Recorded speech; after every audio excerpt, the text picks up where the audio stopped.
저는 소위 말하는 낀 세대입니다. 저희 부부가 자녀를 낳을 때 나라에서는 둘만 낳아 잘 기르자라든지 잘 키운 딸 하나, 10아들 안 부럽다든지 해서 자녀를 조금씩 낳아라 그렇게 자꾸 정부에서 압력을 넣었고, 예비군 훈련장에 가면 거기에서 소위 불화를 까면 훈련을 면제해주는 그런 시절도 있었습니다.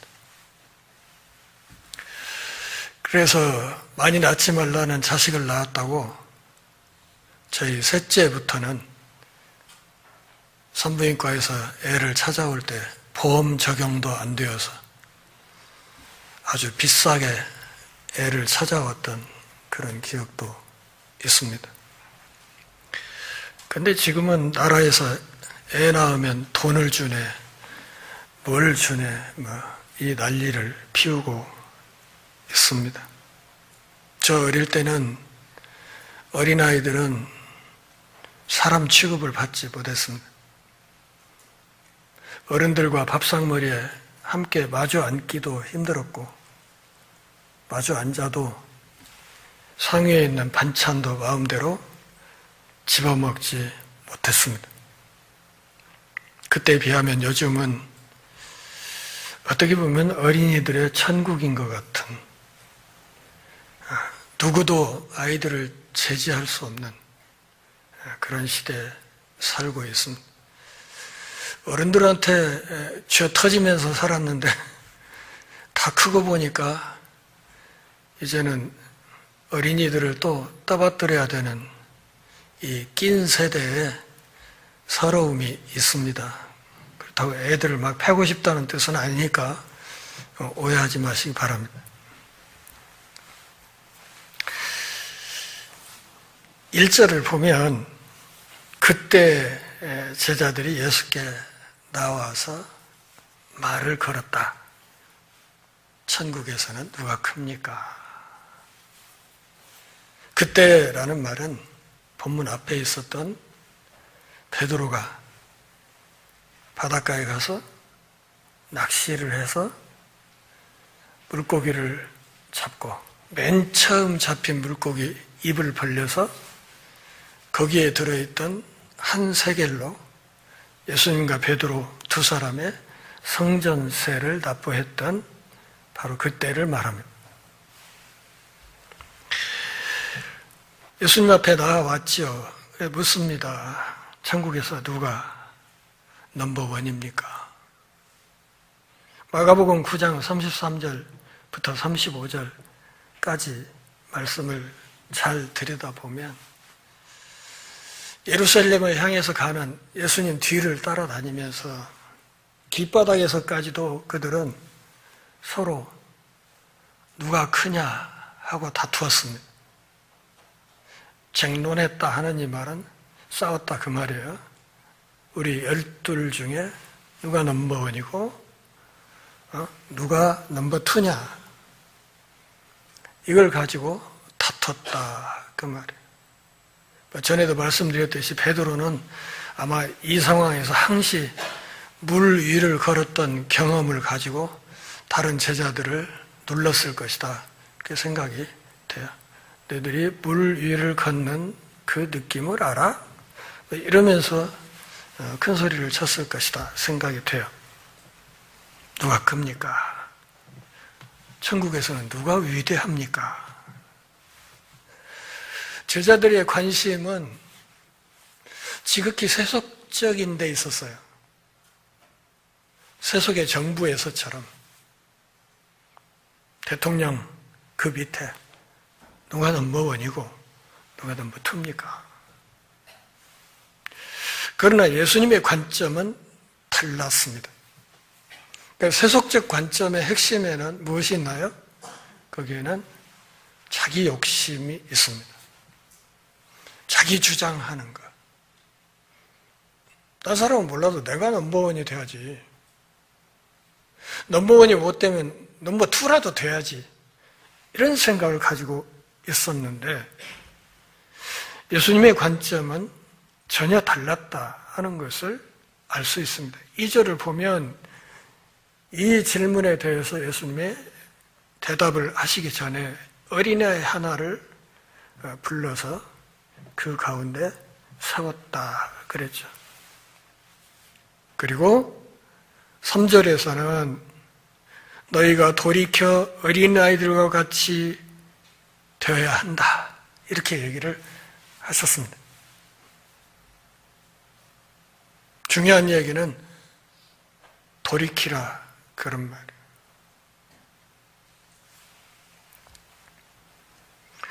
돌이켜라는 말은 돌아서라 그런 뜻이에요. 정신 차려 돌아서라. 너의 생각을 완전히 뒤엎어라.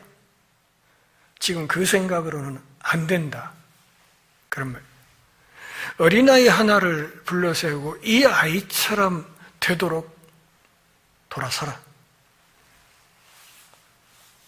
어린아이가 상징하는 건 뭘까요? 연약함, 혹은 무방비 상태, 취약성, 자립할 수 없음, 그리고 의존성, 이런 것이겠죠. 우리는 다 이 땅에 태어나서 누군가의 자녀로 성장해서 지금 이 자리에 있습니다. 안 그런가요?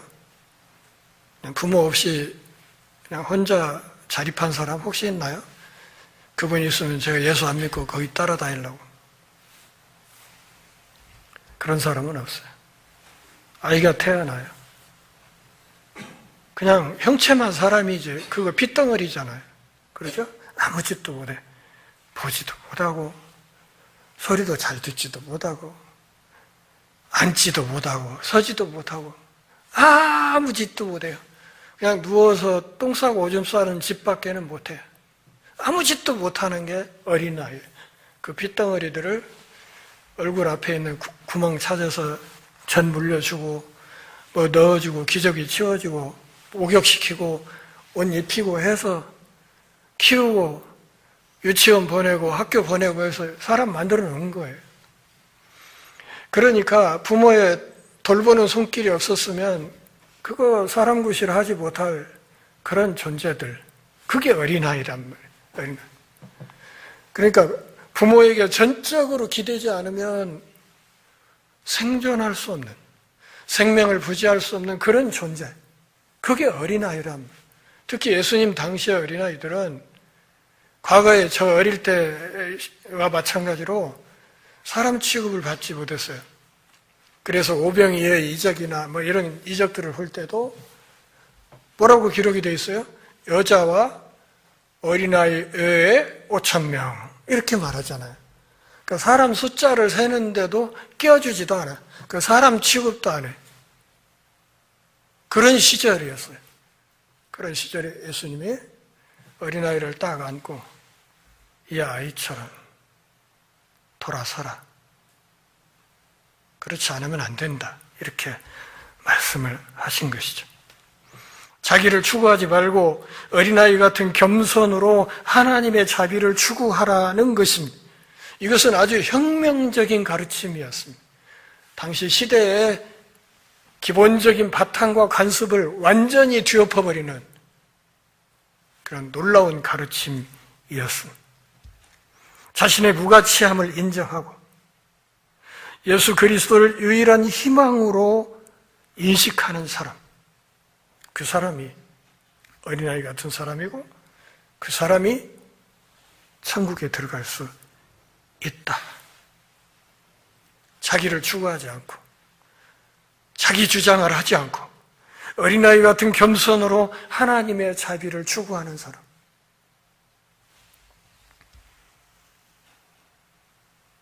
그 사람이 천국 백성이다. 권력과 지위를 추구하는 세속의 길에서 돌아서서 사랑과 섬김의 길로 돌아서라. 기독교 정신의 핵심이 뭐예요? 사랑과 섬김이에요. 다른 건 없어요. 누구를 막 차별하고 공격하고 배제하고 이런 거 복음하고는 지구하고 안드로메다만큼이나 먼 거예요. 2024년 10월 27일은 이 땅의 동성애자들이, 그 불쌍한 사람들이 교회를 완전히 떠나는 날입니다. 그리고 교회에서 완전히 쫓겨나는 날. 그리고 이 사람들에 대한 전도의 문이 완전히 막히는 날입니다. 제 마음이 너무 아파요, 그래서.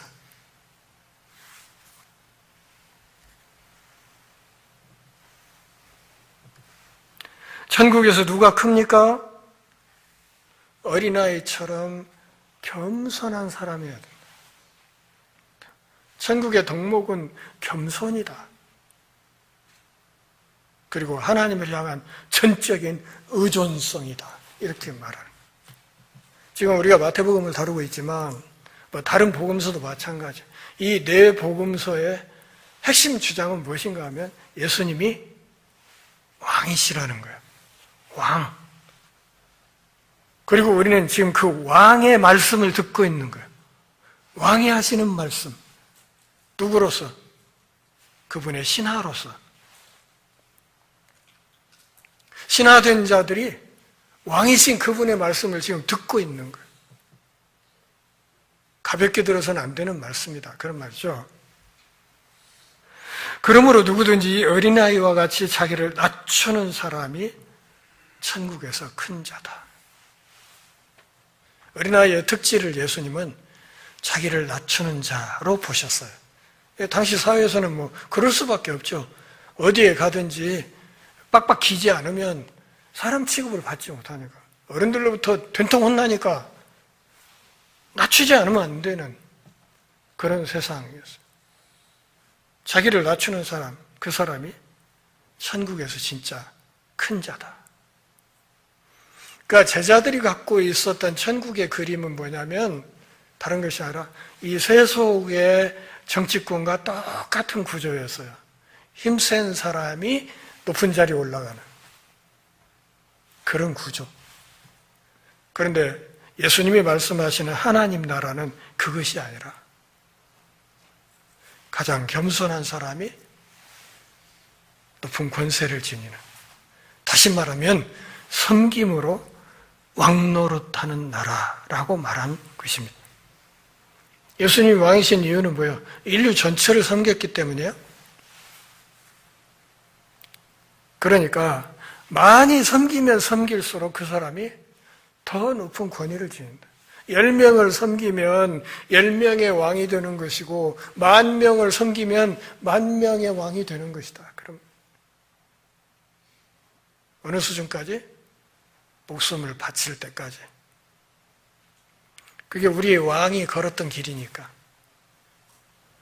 그래서 기독교 신앙에서 정말 중요한 핵심 가치들이 몇 가지가 있는데, 예수님이 육체를 입고 오신 것, 십자가에 죽으신 것, 부활하신 것, 그리고 승천하신 것, 보좌 우편에 앉으신 것, 이런 기독론의 여러 과정이 있지만 그러기에 가장 중요한 것은 무엇인가 하면 십자가의 죽음과 부활보다도 그분의 승천과 보좌에 앉으심이에요. 왜? 우주적인 왕권을 회복하신, 그것이 가장 중요하다, 그거죠. 그리고 그분이 지금도 보좌 우편에 살아 계시기 때문에 우리가 예배를 통해서 믿음으로 그분과 지금도 만나서 교제할 수 있는 거예요. 기준이 다르다는 거죠. 힘이 힘쓰는 세상, 권력이 힘을 쓰는 세상이 아니라 사랑의 섬김이 위력을 발휘하는 나라가 하나님 나라다. 이렇게 말씀하십니다. 그러면서 5절에서 좀 이상한 말씀을 좀 하시죠. 또 누구든지 내 이름으로 이런 어린아이 하나를 영접하면 나를 영접하는 것이다. 이런 어린아이를 예수님, 왕이신 그분과 동격으로 놓았어요. 이런 어린아이 하나를 대하는 태도가 나를 대하는 태도가 될 거다. 그러면 이런 어린아이가 말하는 것이 무슨 의미인가? 앞에 있는 설명드렸던 말씀과 엮어서 말씀을 드리면 이런 어린아이 하나는 누구예요? 겸손한 제자다. 예수님의 겸손한 제자. 예수님의 겸손한 제자 한 사람을 따뜻하게 대하면 그것은 나를 따뜻하게 대하는 거다. 예수님의 겸손한 제자를 당신의 몸으로 인식하셨다. 사도행전에 보면 사울이 다메섹으로 막 달려가다가 갑자기 영광 속에서 눈이 멀어가지고 거꾸로 졌을 때 부활의 주님과 대화를 하죠. 사울아 사울아 너 왜 나를 핍박하냐? 네 시옵니까? 오, 나는 네가 핍박하는 예수다. 무슨 말이에요? 바울이 언제 예수님을 핍박했어요? 그런 적 없죠. 근데 그가 했던 것은 신자들을 잡아 조진 것, 교회를 무너뜨린 것, 그게 하나님을 위한 거라고 생각했으니까 그 일에 열심을 내고 있었는데 예수님은 네가 왜 나를 핍박하냐고. 무슨 말이에요? 그분의 몸인 교회를 당신의 몸으로 인식하고 계신다. 그런데 오늘 본문 5절 말씀과 같은 뜻 아닌가요? 똑같은 뜻이죠? 나를 믿는 이 작은 어린아이 하나를 영접하면 나를 영접하는, 그러니까 겸손한 제자가 곧 예수님이다, 그런 말이죠. 주님을 섬기는 그 겸손한 제자들을 주님 대하듯 해야 된다는 것을 말하는 거예요. 아울러서 그 작은 어린아이 하나를 실족시키면 안 된다. 그들의 믿음에 상처가 나도록 하면 안 된다. 자, 6절 같이 읽겠습니다. 누구든지 나를 믿는 이 작은 자 중 하나를 실족하게 하면 차라리 연자 맷돌이 그 목에 달려서 깊은 바다에 빠뜨려지는 것이 나으니라. 우리 학생들 혹시 맷돌 아나? 맷돌? 응? 그래요? 잘 알고 있네. 그래. 맞아. 예, 맷돌, 요즘 학생들은 그냥 믹서만 봐서 맷돌을 잘 모를 줄 아는데 알고 있네요. 대단합니다. 예. 그래서 여기 있는 연자 맷돌은 방앗간에서 그 당나귀가 돌리는 큰 돌로 만들어진 맷돌을 말하는 거예요. 연자 맷돌. 그걸 목에 달고, 목에 차고, 무슨 뭐 조폭영화도 아닌데, 이게 차고 깊은 바닷속에 던지면 어떻게 될까요? 그렇죠. 그러면 죽은 목숨이지. 죽은 거지. 죽는 거. 지가 아무리 황선우래도 그건 죽는 거예요. 그냥 빠져 죽는 게 맞죠. 예수 믿는 그분의 별것 아닌 것처럼 보이는 제자 한 사람을 실족하게 하면, 믿음이 흔들리게 만들면, 여러분 여기 실족하게라는 이 말이, 실족한단 말이 여러분 잘 아시는 헬라어 스칸달론이라는 말이에요. 스칸달론. 그리고 이 스칸달론이라는 헬라어가 영어로 넘어가면서 스캔들이 됐습니다. 스캔들. 그러니까 죄에 빠져서 하나님과의 동행에서 심하게 타락하도록 만들면 그 사람은 연자 맷돌을 메고 깊은 바다에 빠져서 익사하는 것이 낫다. 이 말은 죽음보다 더 심한 고통이 있다는 뜻이에요. 그러죠? 이 무시무시한 경고예요. 그러니까 예수를 믿는 작은 사람 하나 실족하도록 올무를 만드는 것. 그러니까 내가 실족하지 않아야 될 뿐만 아니라 신자들에게 중요한 건 뭐예요? 내 옆에 사람도 실족하지 않도록 해야 될 책임이 있다 그 말이에요. 그렇게 하면 연자 맷돌을 목에 메고 빠져 죽는 게 낫다. 예수 믿는 제자들을 함부로 대하는 것들에 대한 엄한 경고를 지금 예수님이 하고 있습니다. 이 말을 조금 확대해서 가면 옆에 있는 이웃 사람의 연약함에 민감하지 않고 자신의 자유를 남용하는 사람. 그래서 그 마음에 하나님이 자리 잡지 못하도록 하는 짓, 예컨대 지금 한국 교회가 하고 있는 동성애를 표적으로 세워놓고 그냥 마구잡이로 마녀사냥하듯이 하는 이런 행위, 이게 얼마나 무서운 죄인지를 알아야 된다. 그런 말.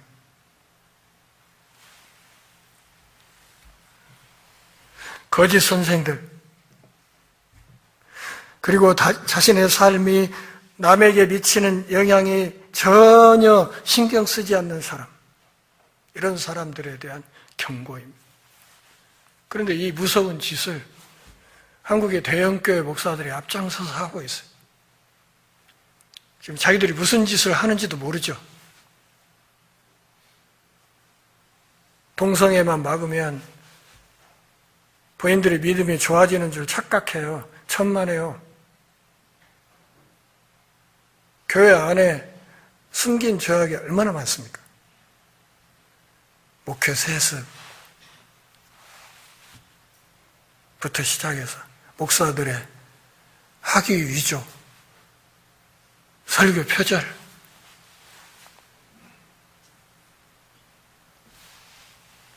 그걸 감추기 위해서 바깥에 어떤 표적 하나를 설정해놓고 사람들을 홀리는 거예요.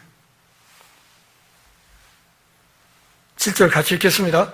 실족하게 하는 일들이 있음으로 말미암아 세상에 화가 있도다. 실족하게 하는 일이 없을 수는 없으나 실족하게 하는 그 사람에게는 뭐가 있다? 화가 있다.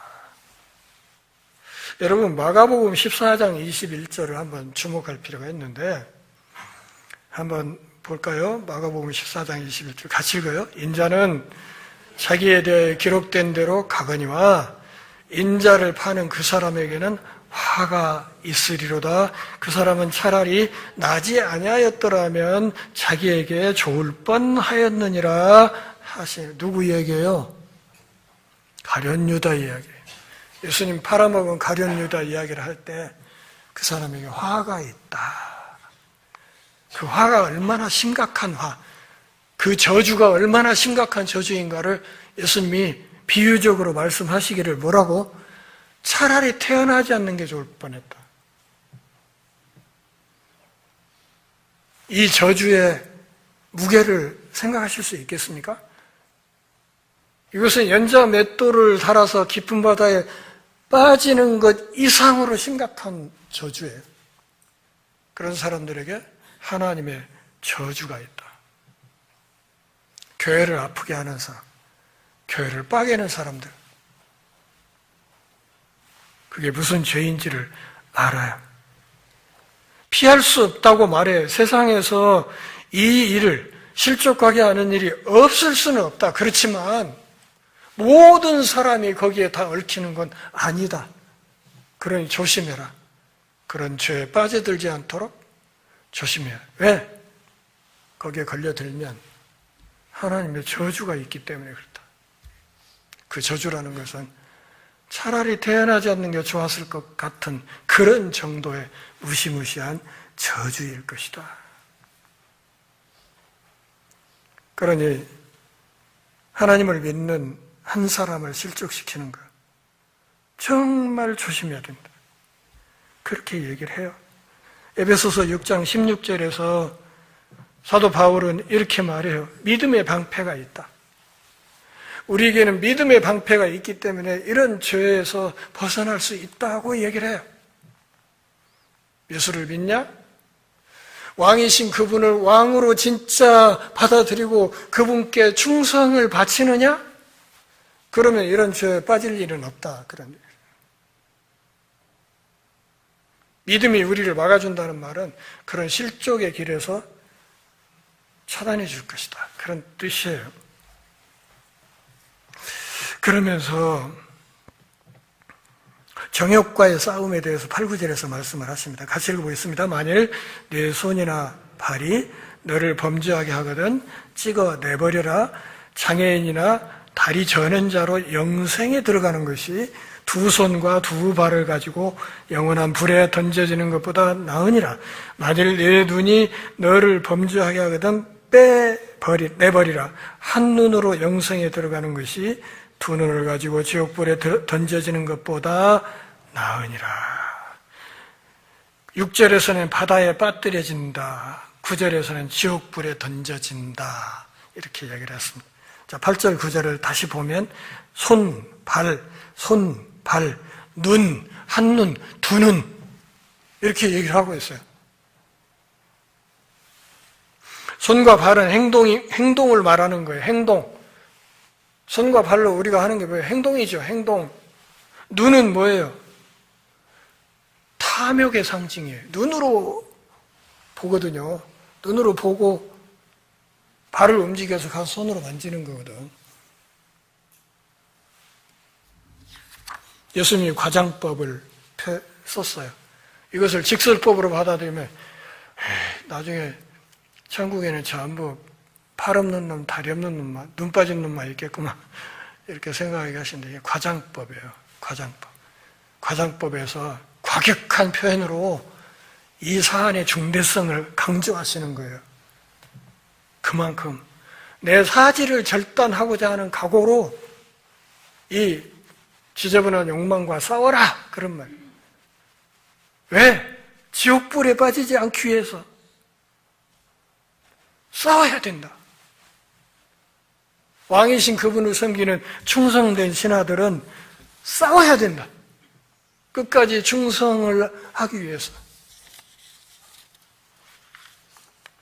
이것들과 정말 처절할 정도로 싸워야 된다. 그래야 영원한 생명을 선물로 받을 수 있다. 여러분, 하나님의 영원한 생명과 하나님의 저주, 보따리 두 개가 있어요. 여러분, 어느 쪽 택하실래요? 네? 제가 너무 뻔한 질문을 했나? 저는 영원한 생명을 택할 거예요. 이쪽은 그냥 발로 차버리고. 그래서 10절에서 또 말씀하세요. 3가 이 작은 자 중에 하나도 뭐 하지 말라? 업신여기지 말라. 제 친구의 아들 중에 동성애자가 하나 있어요. 불쌍해요. 얘기 다 들어봤어요. 마주 앉아서. 자기 자식 때문에 고민하는 아버지의 마음도 들어봤고 들어봤어요. 업신여기지 말아라. 이 사람들도 그리스도 안에 들어와서 생명의 복음을 들으면 그런 참으로 힘든 그 길에서 벗어날 수 있는 거예요. 안 그런가요? 우리가 갖는 복음의 능력이라는 건 그런 거거든. 사람 12명 도끼로 찍어 죽인 고재봉 같은 사람도 하나님의 백성의 길로 이끄는 게 복음이거든. 안 그래요?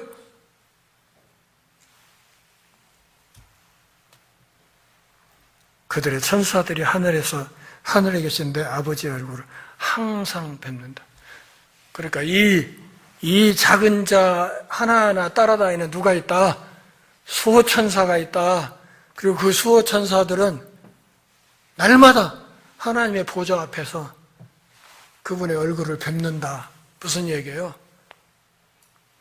보고한다 이거예요. 보고 이광호 목사가 지금 어떻게 사는지 지켜본 결과를 보좌 앞에 가서 보고한다 이거예요. 오늘은요, 얘가 페이스북에 이런 글을 씁디다. 또 뭔 기도를 합디다. 그런다 이거예요.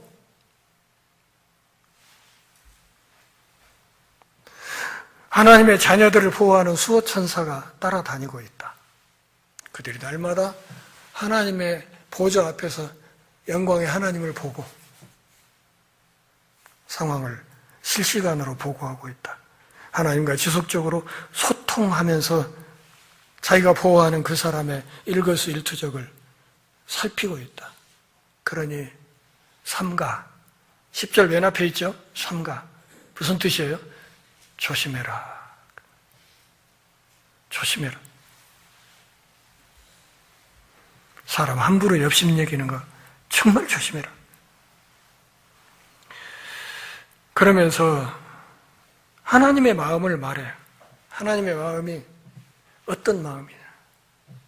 하나님은 찾아다니시는 분이시다. 이것을 12절부터 14절까지 해서 말씀을 하세요. 하나님이 어떤 분이냐. 어떤 분, 이런 양 한 마리가 있으면 뭐예요? 99마리를 안전한 산의 우리에 두고 찾아 나서서 그 이른 양 한 마리를 기어이 찾아오시는 분이시다. 그러니까 앞에 말하는 이 작은 자들이 누구예요? 하나님 편에서 볼 때는 이른 양 한 마리라 이거예요. 끝까지 찾으시는 분이 너희 하나님인데 그 하나님의 마음을 닮아야 되지 않겠어? 이런 얘기죠. 양 100마리가 있는데 하나가 길을 잃었으면 99마리를 산 우리에 그냥 두고 가서 길 잃은 양을 찾아오지 않겠냐? 우리에 있는 99명이 별것 아니란 뜻이 아니라 모든 양에 대한 목자 되신 하나님의 관심과 배려, 또 그분이 하나님이 갖고 있는 사랑의 깊이를 말하는 거예요. 그분의 사랑은 이른 양 한 마리한테까지라도 미쳐야 된다. 이른 양 한 마리도 그 사랑에서 소외되면 안 된다.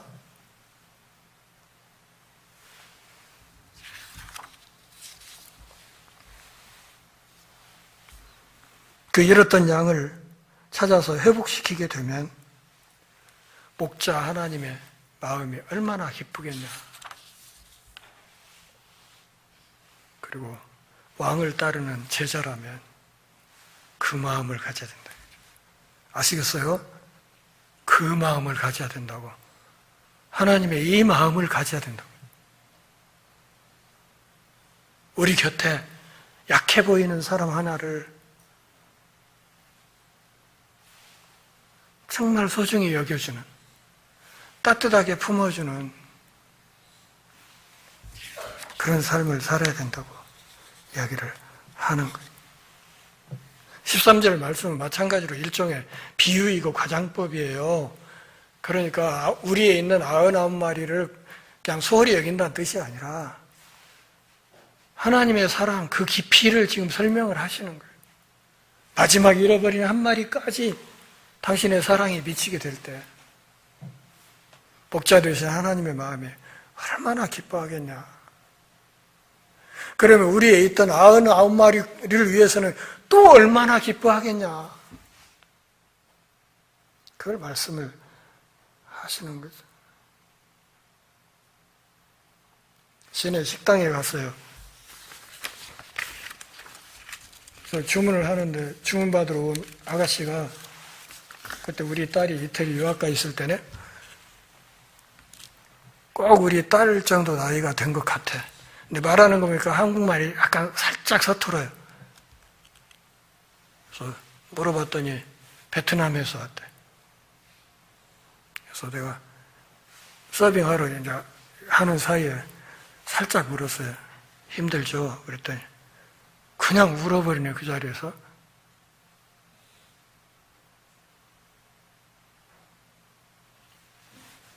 힘내라고.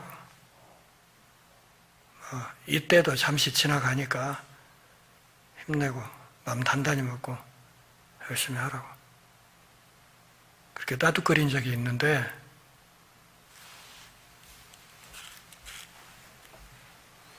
14절 같이 읽겠습니다. 이와 같이 이 작은 자 중에 하나라도 잃는 것은 하늘에 계신 너희 아버지의 뜻이 아니니라. 모든 사람이 회개에 이르는 것, 그것이 하나님의 뜻이다. 모든 사람, 아무리 우스워 보이고 더러워 보이고 못나 보이고 한 사람이라도 그 모든 사람들이 하나님의 사랑의 품으로 들어오는 것, 그것이 하나님의 뜻이다. 자, 여기서 이제 결론적으로 정리를 좀 하겠습니다. 그러면 99머리를 두고, 99머리를 어디다 둔다고 그랬어요? 산에 두고 1인 양 한 마리를 찾아간다. 목자의 방향이 높은 데예요, 낮은 데예요? 낮은 데로 가시는 거죠. 낮은 골짜기 쪽으로 찾아가는 거죠. 본문 맨 앞에 있었던 낮아져라 하는 말과 맥이 같습니다. 낮은 마음을 가져야 우리 곁에 작은 자 하나를 품고 섬길 수 있다. 그렇게 해서 그들을 그리스도의 품으로 이끄는 것이, 그것이 우리가 뵙는 하늘 아버지의 뜻이다. 이해하셨습니까?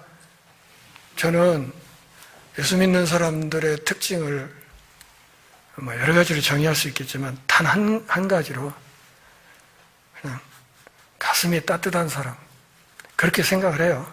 예수 제대로 믿으면 그냥 가슴이 따뜻해진다. 가슴이. 누구를 대하든지 가슴이 따뜻한 사람으로 서야, 그래야 세상의 소금이 되고 빛이 될 수 있다. 그래야 그리스도의 향기를 드러낼 수 있다. 전 그렇게 믿습니다. 제가 갖고 있는 신앙은 그런 것입니다. 기도하겠습니다. 하나님 아버지, 오늘 또 우리가 함께 모여 주의 말씀 들으며 우리 신앙의 옷깃을 여미는 기회 주셔서 고맙습니다. 우리가 깊은 죄악의 골짜기로 찾아오셔서 우리를 건지시고 안아주신 하나님의 사랑을 받았을진데 그 사랑을 실천하는 왕 되신 예수님의 충성스러운 종들이 다 되게 하옵소서. 예수님의 이름으로 기도합니다. 아멘.